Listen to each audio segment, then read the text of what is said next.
তো আজকে আমি ডিজিটাল মার্কেটিং কিভাবে শিখবেন, তো আমি এই বিষয়টার উপর কথা বলবো। তো আজকের ভিডিওটা তাদের জন্য খুবই ইম্পর্টেন্ট যারা নতুন ডিজিটাল মার্কেটিং শিখবেন বলে ডিসিশন নিছে।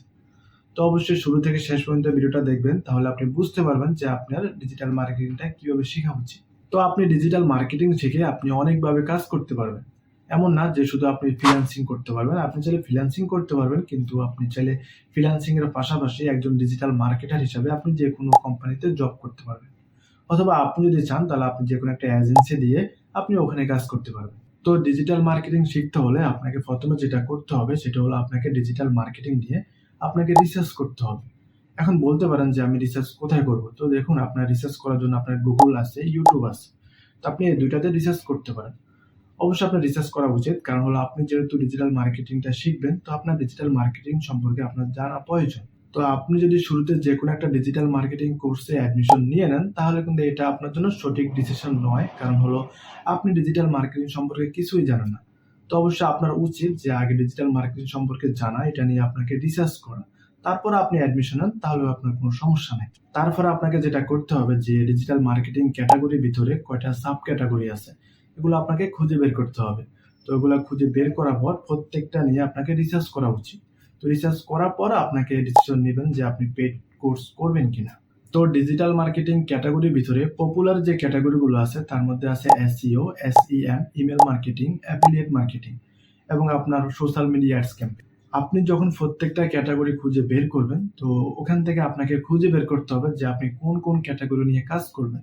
তো সর্বোচ্চ আপনি গেলে ২ টা বা ৩ টার ভিতরে থাকবেন। তার বেশি যাবেন না। কারণ হলো আপনার ডিজিটাল মার্কেটিং অনেক বড় একটা সেক্টর। এখানে আপনার অনেকগুলো ক্যাটেগরি আছে। তো এখন আপনি যদি মনে করেন যে আপনি প্রত্যেকটা ক্যাটেগরি নিয়ে কাজ করবেন, তাহলে কিন্তু আপনার এখানে অনেক সময় লাগবে। তো আপনার অবশ্যই উচিত যে আপনার যেকোনো একটা স্পেসিফিক ক্যাটেগরি নিয়ে আপনার এগিয়ে যাওয়া, মানে ওই জিনিসটা শিখা। তাহলে আপনি ওখান থেকে ভালো কিছু করতে পারবেন। আপনি যদি ডিজিটাল মার্কেটিং শিখতে যান, অবশ্যই আপনার ডিজিটাল মার্কেটিং এর ভিতরে যতগুলো ক্যাটেগরি আছে সবগুলোর উপরে আপনার একটা আইডিয়া থাকলে আপনার জন্য ভালো হবে। কারণ হলো আপনি ভবিষ্যতে যখন কাজ করতে যাবেন, তখন আপনার ধারণা থাকে, তো আপনি ওটা নিয়েও কাজ করতে পারবেন। তো অবশ্যই আপনার এটাও উচিত যে আপনার সবগুলো ক্যাটেগরি থেকে আপনাকে যেকোনো ১ টা অথবা ২ টা ক্যাটেগরি নিয়ে কাজ করা ভালো। তাহলে আপনি কিছু একটা করতে পারবেন। তো আপনাকে অবশ্যই ১ম এ ফ্রিতে শিখার ট্রাই করতে হবে। কারণ ফ্রিতে আপনার ডিজিটাল মার্কেটিং এর অনেক কোর্স আছে। আপনি YouTube এ গেলে পাবেন, আপনি Google এ গেলে পাবেন। তা অবশ্যই আপনাকে ফ্রিতে শিখার ট্রাই করতে হবে ১ম এ। তারপর আপনি যদি মনে করেন যে আপনি পেইড করবেন, তাহলে আপনি পেইড এ যেতে পারেন, সমস্যা নেই। এখন দেখেন, আপনি যদি মনে করেন যে আপনি সবগুলো ক্যাটেগরি নিয়ে কাজ করবেন, তো এটা কিন্তু কখনো পসিবল না। কারণ আপনি যদি সবগুলা ক্যাটেগরি নিয়ে কাজ করতে যান, তাহলে আপনার এখানে অনেক সময় লাগবে। মিনিমাম আপনার ২ বছর সময় লাগবে। কারণ আপনার ডিজিটাল মার্কেটিং ছোটখাটো কোনো সেক্টর না। এটার ভিতরেও আপনার অনেকগুলো সাব ক্যাটেগরি আছে। তো এখান থেকে যদি আপনি কোনো একটা স্কিলের উপর যদি আপনি স্পেশালিস্ট হয়ে যদি কাজ করেন, তাহলে আপনি কিছু করতে পারবেন। অল্প সময়ের ভিতরে আপনি ভালো কিছু করতে পারবেন। আর যদি আপনি মনে করেন যে আপনি ডিজিটাল মার্কেটিং এর ভিতরে সবগুলো ক্যাটেগরি নিয়ে কাজ করবেন, তাহলে এটা কখনো সম্ভব না।